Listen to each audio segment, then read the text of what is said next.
अस्सलाम वालेकुम everyone, welcome to my YouTube channel. आज के इस लेक्चर में मैं आप लोगों के साथ डिस्कस करूंगी long day's journey into night, play by Eugene O'Neill. इस प्ले का हम इंट्रोडक्शन देखेंगे, इसके अलावा राइटर का इंट्रोडक्शन देखेंगे। अगर ये प्ले सेमी ऑटोबायोग्राफिकल है तो क्यों है, कौन कौन से एलिमेंट इसके अंदर इंक्लूडेड हैं, autobiographical elements. Apart from this we are also going to discuss major character जो कि इंक्लूडेड है इस प्ले के अंदर। करेक्टर एनालिसिस देखेंगे, करेक्टर ने कौन कौन से डायलॉग बोले, कौन कौन से डायलॉग इंपॉर्टेंट हैं। क्योंकि ये प्ले जो है वो एफपीएससी और पीपीएससी के जो इंग्लिश लेक्चरशिप के एग्ज़ाम्स हैं उसके अंदर इंक्लूडेड है।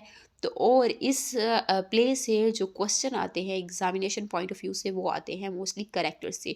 तो करेक्टर को डिटेल में हम लोग डिस्कस करेंगे। अगर आप करेक्टर कर लेंगे, करेक्टर एनालिसिस कर लेंगे, तो आप लोगों को इस प्ले की समरी पढ़ने की ज़रूरत नहीं पड़ेगी या प्लॉट आपको पढ़ने की ज़रूरत नहीं पड़ेगी, क्योंकि जो करेक्टर्स हैं उनके डायलॉग्स और इसके अलावा उनका करेक्टर एनालिसिस हम डिटेल में कर लेंगे क्रिटिकल कमेंट्स के साथ।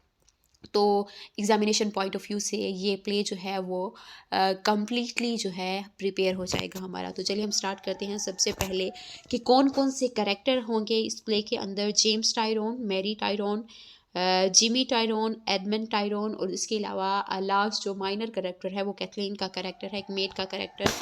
Long day's journey into night का हम इंट्रोडक्शन देखते हैं कि ये प्ले जो है वो राइटर ने कब लिखना स्टार्ट किया था, कब कंप्लीट हुआ, कितना अरसा लगा।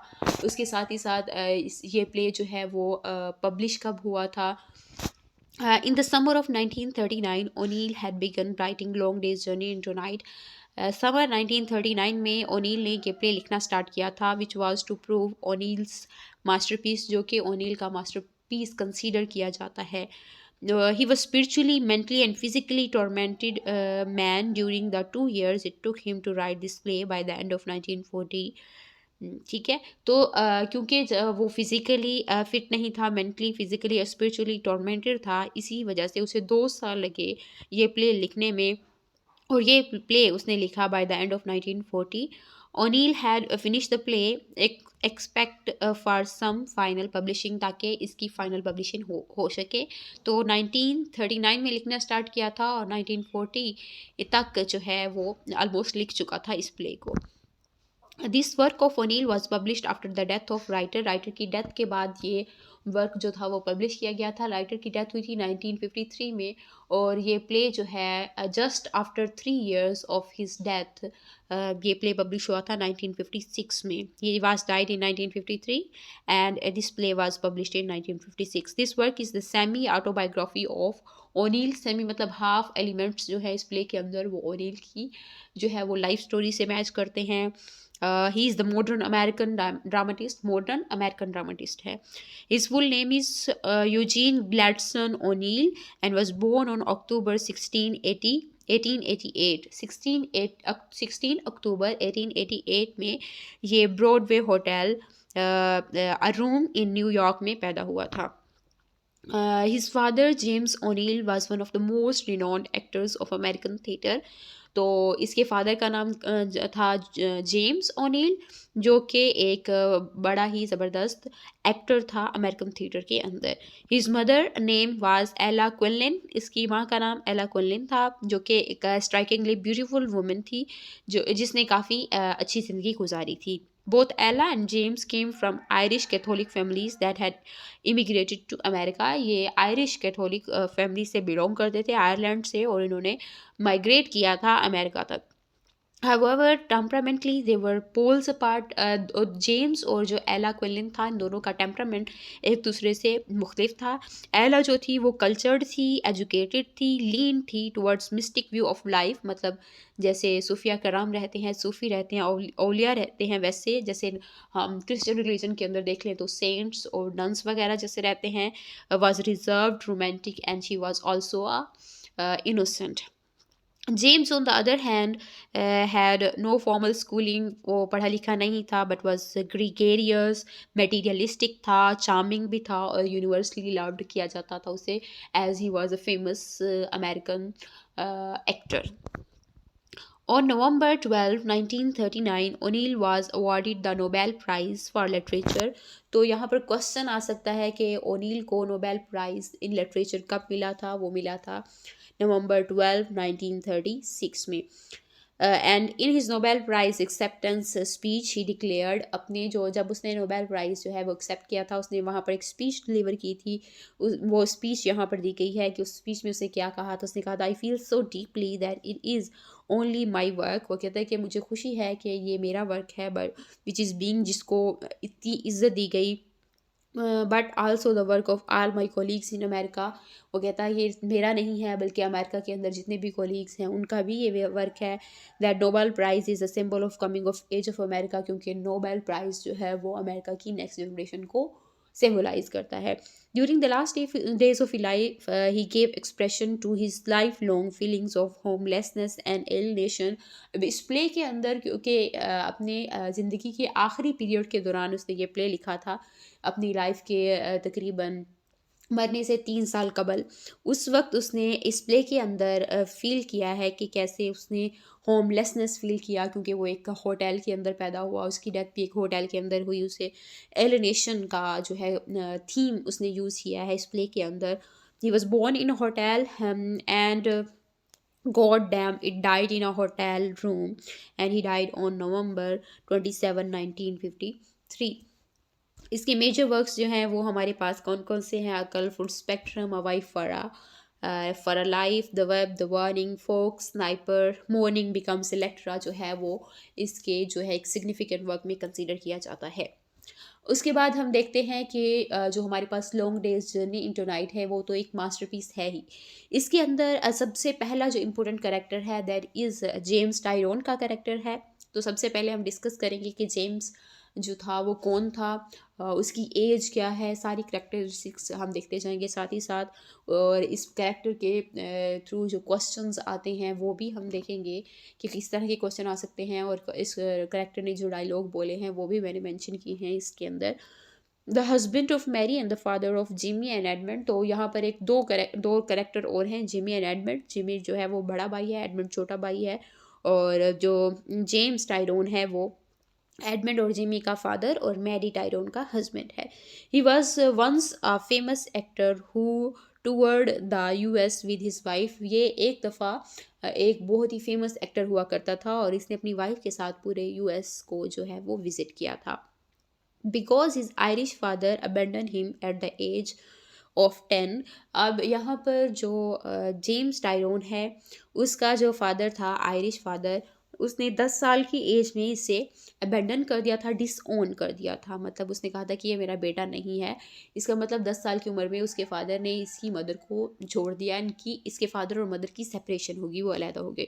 Forcing him to work immediately to support himself. और 10 साल की उम्र में इसकी सिचुएशंस ऐसी थी, होमलेस चाइल्ड हो गया था, इसकी मदर भी होमलेस हो गई थी। तो इसने जो है अपने आप को सपोर्ट करने के लिए जो है वो काम करना शुरू कर दिया था। He was a strong work ethic, work की बहुत ज़्यादा इज्जत करता है क्योंकि उसने अर्ली एज से ही काम करना शुरू कर दिया था। एंड एप्रिसिएशन फॉर मनी, और उसे पैसे की भी कदर होती है। That leads to strong financial prudence and bordering on stinginess. और उसने कहा कि अगर आप मनी से महरूम रहते हैं तो आप लोगों को क्या फेस करना पड़ता है, क्योंकि ये सारी सिचुएशंस उसने देखी थी। तो इसीलिए इस प्ले के अंदर वो मनी को बहुत ज़्यादा इम्पोर्टेंस देता है। James Tyrone has spend a life time on stage cloth in gorgeous costumes. James Tyrone ने अपना तकरीबन ज़िंदगी का काफ़ी सारा अरसा स्टेज पर गुजारा है। As he was a great actor American theatre के अंदर। गॉर्जियस कॉस्ट्यूम्स उसने पहने हैं, बट लेकिन घर में बताया गया है कि वैसे तो वो किस तरह की ड्रेसिंग किया करता था। एक घर में वो शैबी और तकरीबन थ्रेडबेयर जो फटे पुराने कपड़े हुआ करते थे वो पहना करता था। He spent thousands of dollars on purchase of worthless property, but stinks or spent least on furnishing or furniture for the house. अब यहाँ पर बताया गया है उसके करेक्टर में एक और ख़ास बात है कि ये करेक्टर उसकी वाइफ उसकी वजह से इसे इतना पसंद करती है कि वो वर्थलेस प्रॉपर्टी को ख़रीदने में हज़ारों डॉलर लगा देता है, लेकिन अपने घर के अंदर कोई चीज़ रखने के लिए, लाइक फर्नीचर, घर को फर्निश करने के लिए, साफ़ सुथरा रखने के लिए चीज़ें नहीं खरीदता। इन यूथ जब वो यंग एज में था, हिज स्टेज वॉइस वाज मेलिफ्लोरियस। जब वो यंग था तो उसकी स्टेज वॉइस बहुत ही म्यूजिकल हुआ करती थी, लेकिन अब वो जो है वो रिड्यूस हो चुकी है, and it is like snores, like like dog growls and snorting. He always keeps the family waiting at meal times. एक बैड हैबिट उसके अंदर ये भी है। एक तो नंबर वन पर उसके पास ये उसकी बैड हैबिट है कि वो वर्थलेस जो प्रॉपर्टी है उसको परचेज करने में काफ़ी डॉलर लगा देता है। उसके बाद दूसरी उसकी बैड हैबिट ये है कि वो हमेशा मील टाइम में अपनी फैमिली को वेट कराता है। No doubt in his youth, अपनी जब वो यंग था, he was the matinee idol. उससे लोग बहुत ज़्यादा पसंद किया करते थे, या आइडलाइज स्टेज एक्टर था। But now at the age of 65, अब इस प्ले के अंदर दिखाया गया है कि उसकी एज 65 हो चुकी है। He just do not appeal to his sons and wife. अब जो वो हरकतें करता है, उसकी हरकतें ना उसके बेटों को पसंद है ना उसकी बीवी को। दो even at home he prides himself on his entrance and exit. हालांकि जब वो घर में दाखिल होता है या घर से बाहर जाता है तो वो बड़ा प्राउड फील करता है। दस he is a man of sterling contradiction. लेकिन वो ऐसा आदमी नहीं है कि वो अपने आप को अप्रिशिएट करे। उसे उसकी वाइफ और उसके सन्स उसे पसंद नहीं करते। To James Tyrone the theatre means the alternative to the poor house. तो जेम्स टायरोन के लिए एज थिएटर, उसने थिएटर एक ऐसी जगह थी जिसने उसे शेल्टर दिया, सपोर्ट दी। तो वो उसके लिए एक ऑर्फनेज हाउस था, ऑर्फनेज जो है वो रूम था, जो थिएटर था, क्योंकि उसका घर नहीं था। While to his wife Mary Tyrone it means the opposite of a home. लेकिन उसकी वाइफ के लिए जो थिएटर था वो होम के बिल्कुल ऑपोजिट था, क्योंकि उसकी वाइफ जो है वो एक ऐसे फैमिली बैकग्राउंड से ताल्लुक़ रखती थी जो काफ़ी रिच थे, और वो अपने एक घर में रहा करती थी। Twice his fatherless family was evicted from their hovel, and the misery he suffered as a boy gave him no chance of romance। तो क्योंकि दो दफ़ा इसकी फैमिली फादरलेस, मतलब इसके फादर ने इसे 10 साल की उम्र में छोड़ दिया था, तो इसे इसके घर से निकाल दिया गया, और इसने इतना सफ़र किया लाइफ के अंदर कि इससे रोमांस का कोई चांस भी नहीं मिला। However, the theatre tempted him for both romance and money। और थिएटर ने जो है उसे रोमांस भी दिया और उसे पैसे भी दिए। He began as an extra and rose to a star, stage star. और उसने जो है अपना कैरियर शुरू किया एक रोज और स्टेज स्टार के तौर पर।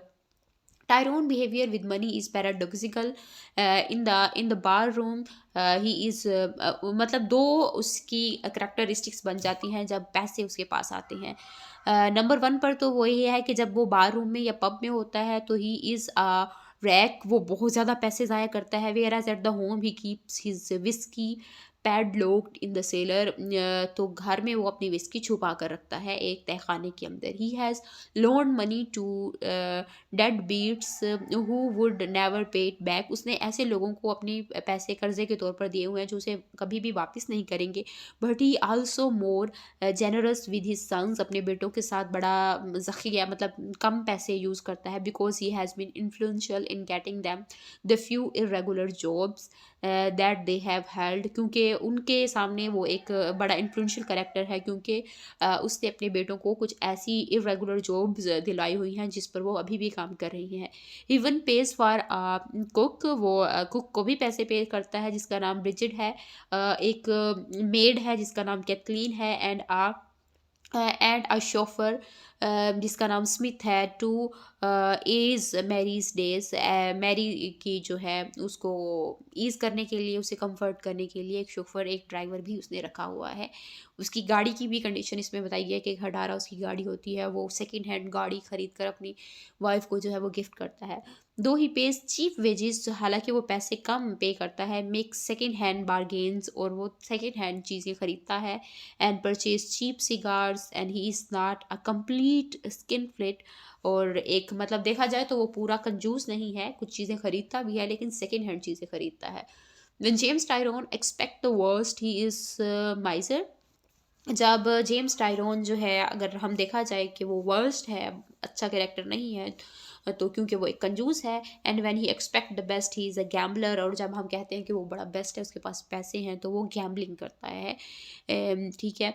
फॉर एवरी कॉन मैन, क्योंकि हर कॉन मैन के लिए यही कैरेक्टर होता है, वो जो अपने आप को एक डिफरेंट कैरेक्टर के साथ पेश करता है, कौन आर्टिस्ट होता है। What damns him is that he is tight fisted about essentials. सबसे बुरी बात उसकी ये है कि वो चीज़ें जिनकी ज़रूरत होती है उनको ख़रीदने में वो अपनी मुट्ठी बंद रखता है, मतलब वो कंजूस बन जाता है। एंड स्पेशली मेडिकल केयर, इस प्ले के अंदर मेडिकल केयर एक बहुत बड़ी प्रॉब्लम है। On this point, Jamie is the first to blame his father's fatalisms. Man does what fate dictates. यहाँ पर जो फैटलिज्म जो है उसका मतलब होता है कि इंसान वही करता है जो उसकी फेट उसे बताती है। यहाँ पर जेम्स को जो है एज अ फादर ब्लेम किया जाता है कि वो एक अच्छा कैरेक्टर नहीं है क्योंकि वो मेडिकल केयर पर पैसे नहीं लगाता। He says to his father, Jamie अपने फादर को कहता है, you are बोग Trotter.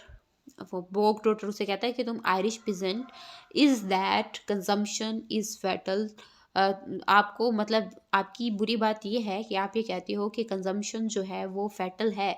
You will figure it would be a waste of money to spend any more on advent. वो कहता है कि अपने फादर को ये डायलॉग वो बोलता है कि तो आपको शायद पता चल गया है कि कंजम्पशन एक ऐसी डिजीज़ है कि जिससे जो है वो इंसान ज़िंदा नहीं रहेगा, वो मर जाएगा। और इस पर पैसे ज़ाया करना जो है वो पैसे लगाना, ऐसे लगाना जैसे पैसे ज़ाया करना है। इसीलिए आप एडवेंट पर पैसे नहीं लगा रहे क्योंकि इस प्ले के अंदर एडवेंट जो है वो जिमी का छोटा भाई, उसको कंजम्पशन है।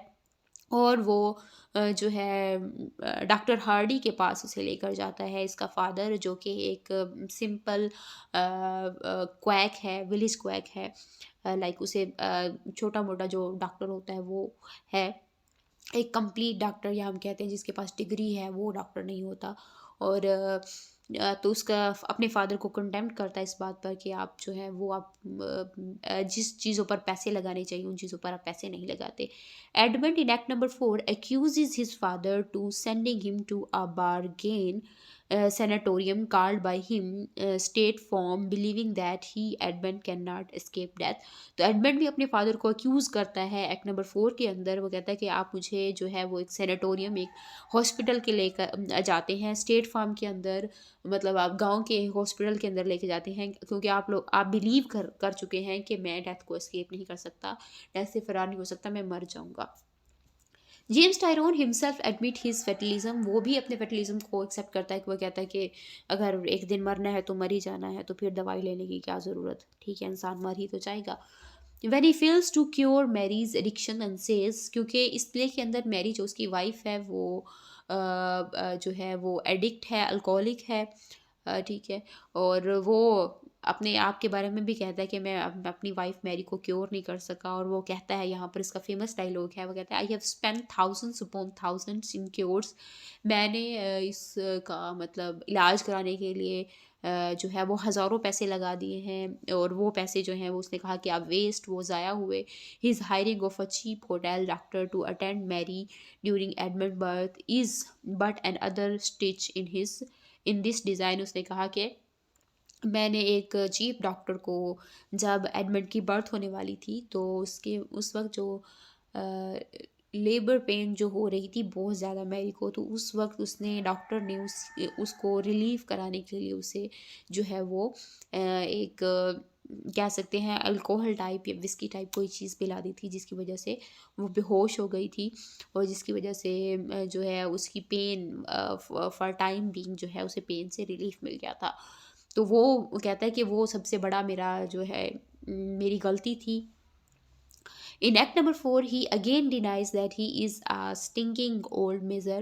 और एक्ट नंबर 4 के अंदर फिर वो इस बात से इनकार करता है कि वो एक जो है वो ओफुल कंजूस बंदा है। And his irresponsible father deserted the family when James Tyrone was just 10 years old। James Tyrone जब सिर्फ 10 साल का था तो उसके फादर ने जो है उसे उनकी फैमिली को छोड़ दिया था और उसने कहा कि मेरा फादर इररिस्पॉन्सिबल था। His mother kept the children together by scrubbing the floors. और यहाँ पर बताया गया कि जेम्स टायरोन जो था उसकी मदर जो थी उसने अपने बच्चों को इकट्ठा रखा और वो घरों की सफाइयाँ किया करती थी। हर कांस्टेंट वरी, उसकी मुसलसल जो परेशानी थी which was passed on to her son, और वही परेशानी उसके बेटे पर चली गई, was that her days would end in the poor house, कि उसकी सारी ज़िंदगी एक गरीब घर में गुजर गई। He has an elder sister and two younger sister to feed. उसके पास उससे बड़ी एक बहन थी और उसकी 2 छोटी बहन्स भी थी, उसे जिसको उस पूरी फैमिली को जो है उस वक़्त जेम्स टायरोन को सपोर्ट करना था। Both James Tyrone and Mary Cavan had a favorite parent of their opposite sex. दोनों जो जेम्स टायरोन और मैरी टायरोन है उनके ऑपोजिट सेक्स के फेवरेट जो है वो पेरेंट्स हैं, क्योंकि जेम्स टायरोन के फादर ने उसे छोड़ दिया था। तो वो अपनी मदर्स को बहुत ज़्यादा पसंद करता था। और जो हमारे पास मैरी है उसकी वाइफ है, उसके वो अपने फादर से बहुत ज़्यादा लव करती थी, क्योंकि उसके फादर ने उसकी एजुकेशन पर बहुत ज़्यादा पैसे लगाए। वो एक दफ़ा जो है वो म्यूज़िक की क्लासेस उसने ज्वाइन की अपने फादर से कहकर। तो उसके फादर जो है उसकी हर नीड पूरी करता था, उसने लग्जरस लाइफ गुजारी, तो वो अपने फादर को आइडलाइज़ करती थी।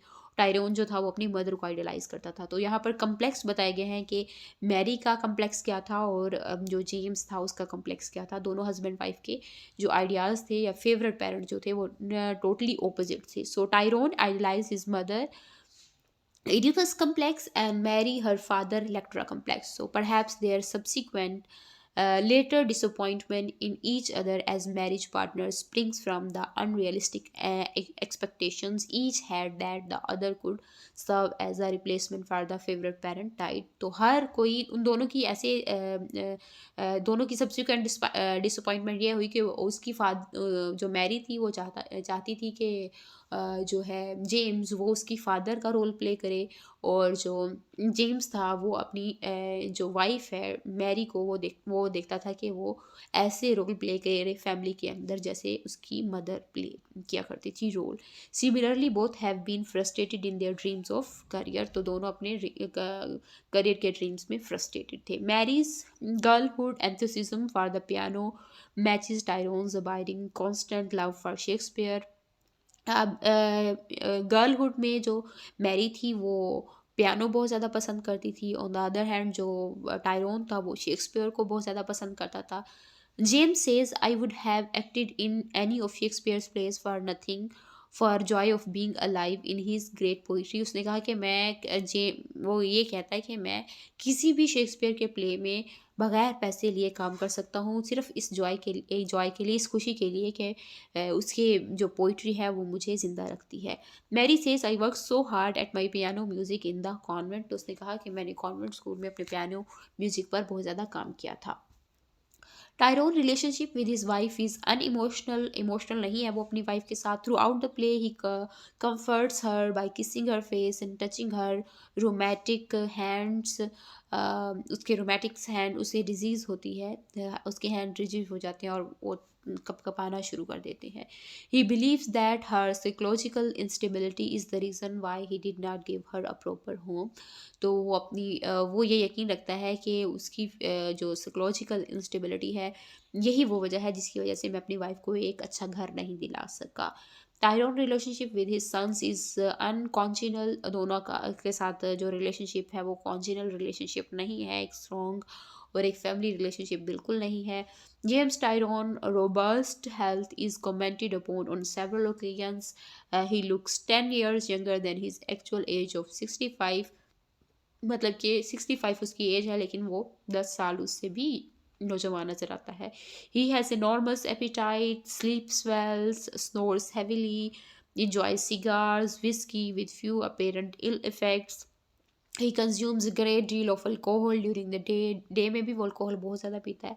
But he never loses command over in his life. लेकिन कभी भी वो जो है वो टोटली ड्रंकर्ड हैंग ओवर नहीं हो जाता उसको। Kathleen calls him a fine. अब यहाँ पर कैथलीन के बारे में बताया गया कि उसकी जो मेड है वो उसके व्यूज़ क्या हैं जेम्स टायरोन के बारे में। Kathleen calls him a fine handsome kind gentleman. Edmund loves him. I am like mama, I can't help liking you in spite of everything. Mary has passed her life in his love and only Jimmy hates him. और Jimmy उसके बारे में अपने father के बारे में कहता है, वो कहता है what a bastard to have for a father Christ if you put him in a book no one would believe it. वो कहता है कि अगर आप इसे किताब में रख देंगे कि ये फादर है तो आप कोई बिलीव नहीं करेगा कि किसी का ऐसा फादर भी हो सकता है। Tyrone religion is Catholic Roman Catholic है. He wrongly assumes that even Shakespeare was an Irish Catholic and he is not a regular churchgoer. Regular church नहीं जाता, but he preaches to his postate sons when you deny God. लेकिन वो अपने sons को बताता है कि जब आप गॉड को डिनाई करते हैं तो आप सेनिटी को और अक्ल को, आप उम्मीद को डिनाई करते हैं. That is why idea of suicide violates his faith. इसीलिए सुसाइड का आइडिया उसने कहा कि ये उसके फेथ के खिलाफ है. He is indignant that both his wife and son Edmund had recently attempted to commit suicide. उस बात पर उसे बहुत अफसोस होता है कि उसकी ये जो सन है एडमंड और उसकी जो वाइफ है उसने सुसाइड कमिट किया, सॉरी. और Tyrone tells Edmund that no son of his would ever do so. उसने कहा कि मेरे किसी नो सन जो है वो ऐसा नहीं कर. That's all for today. I hope कि आप लोगों के लिए ये लेक्चर इन्फॉर्मेटिव रहा होगा. मिलते हैं अगले कैरेक्टर के साथ.